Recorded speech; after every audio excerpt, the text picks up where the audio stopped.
पिछले 22 दिनों से अपने आप को भूखा रख के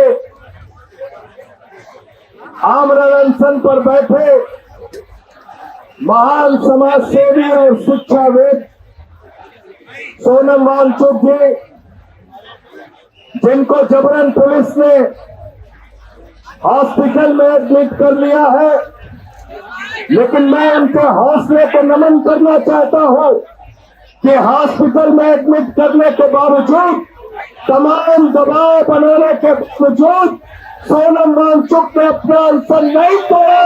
आपके लिए आपके लिए कुछ लोग गोदी मीडिया वाले मजाक उड़ाते थे, कहते थे अभिजीत पीठ के अनशन पे क्यों नहीं, अभिजीत पीठ के अनशन पे क्यों नहीं, अभिजीत पीठ के अनशन पे क्यों नहीं। अब हम गोदी मीडिया वालों को चुन्नी भर पानी लेके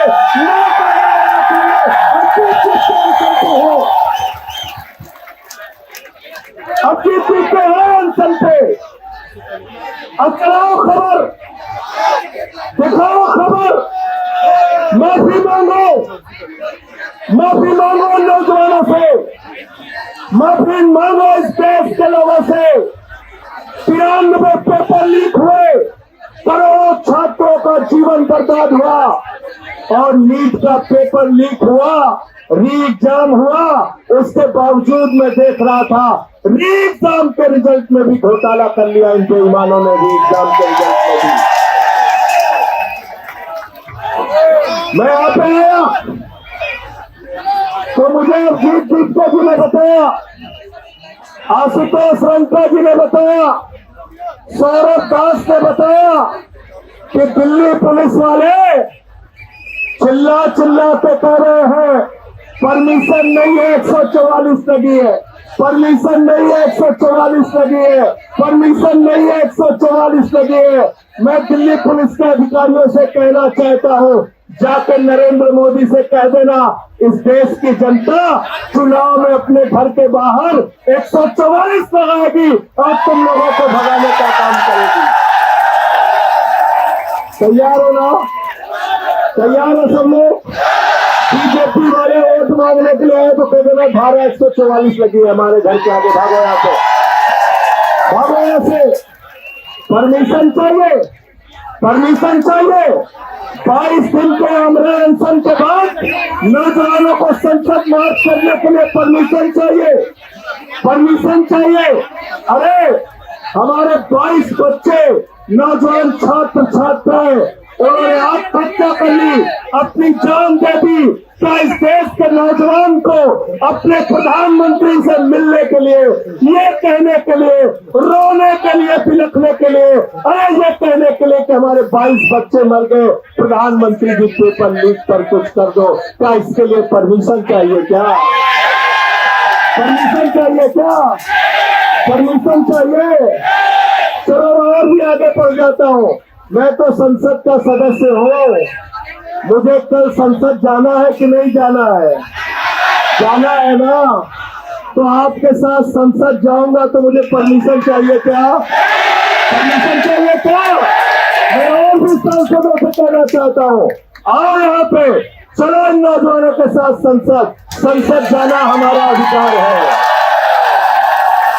संसद जाना हमारा, संसद जाना हमारा अधिकार है। प्रधानमंत्री से मिलना हमारा अधिकार है।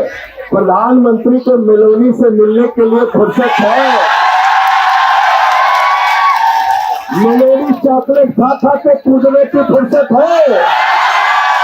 12-12 घंटे टीवी चैनल पे मेलोडी चॉकलेट पे बहस चलाने की फुर्सत है?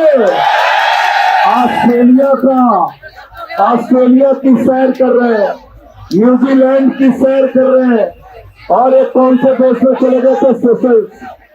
सेशल्स, वहां से मेडल पहन के चले आए। लोगों ने पूछा ये क्या है? कहने लगे आज ही मेडल बनाया, आज ही प्रधानमंत्री को पहना दिया। मैंने तो अभिजीत दीपक को कहा था, अपने मुद्दे का समाधान कराना है सौरभ भाई, तो आप लोग भी एक मेडल यहाँ पे लटका दो, प्रधानमंत्री आ जाएगा। एक नजर यहाँ लगता है तो प्रधानमंत्री आ जाएगा, प्रधानमंत्री आ जाएगा। इतनी संवेदनहीन सरकार है। 22 बच्चों के मौत के बाद भी अगर सरकार इस्तीफा लेने से पीछे हट रही है, बात करने से पीछे हट रही है, सोनम वांगचुक के साथ जबरदस्ती कर रही है, आपके आंदोलन को कुचलने की कोशिश कर रही है, तो जिम्मेदारी हमारी आपकी सबकी है कि हम इस सरकार के खिलाफ लड़ने का काम करेंगे। ये देश हमारा आपका है, नहीं किसी के। ये देश हमारा आपका है, नहीं किसी के। ये देश हमारा आपका है, नहीं किसी के। ये देश हमारा आपका है, ये देश हमारा आपका है। शिक्षा से तो इन लोगों को कोई लेना देना नहीं। 1 लाख सरकारी स्कूल बंद करा दिया इन्होंने। 1,20,000 सरकारी स्कूल ऐसे हैं जहां सिर्फ एक टीचर है। 98,000 सरकारी स्कूल ऐसे हैं जहां बच्चियों के लिए टॉयलेट का इंतजाम नहीं है। 1,19,000 सरकारी स्कूल ऐसे हैं जहां बिजली का इंतजाम नहीं है। स्कूल की छत गिर जाती है, बच्चे मर जाते हैं, पेपर लीक होता है, बच्चे आत्महत्या करते हैं। प्रधानमंत्री का नारा है, अनपढ़ रहेगा इंडिया, तभी तो अंधभक्त बनेगा इंडिया। अनपढ़ रहेगा इंडिया, तभी तो अंधभक्त बनेगा इंडिया। गलत तो नहीं कह रहा हूं।